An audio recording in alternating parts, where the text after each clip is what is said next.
when you want to add a new process or a new machine to your facility, we don't understand the impact that will have. And so here's where we insert a digital twin, which is a digitized model of your process. A digital twin gives you a quick and easy way to test your facility. It allows you to implement new processes and understand what they'll do without having to interrupt your day's work. One of the biggest benefits with digital twins is that you can perform multiple scenarios and you get to do that what-if scenario testing. For example, you're looking at your manufacturing facility and you've noticed a bottleneck.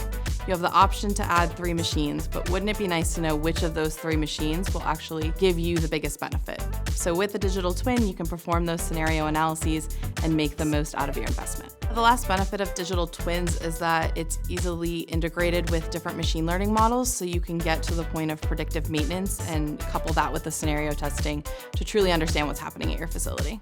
Building a digital twin is far less expensive than building an entire replica of your testing facility and making sure that it's maintained the exact same way. Aimpoint has a history with digital twins. We've built for a steel manufacturer a replica of their process that we could identify bottlenecks and create optimal schedules for them. Scenario analysis can be as complicated as you want it to be, or with digital twins can be as easy as the click of a button. Feel free to start the conversation with us so that we can get the process moving to develop your digital twin.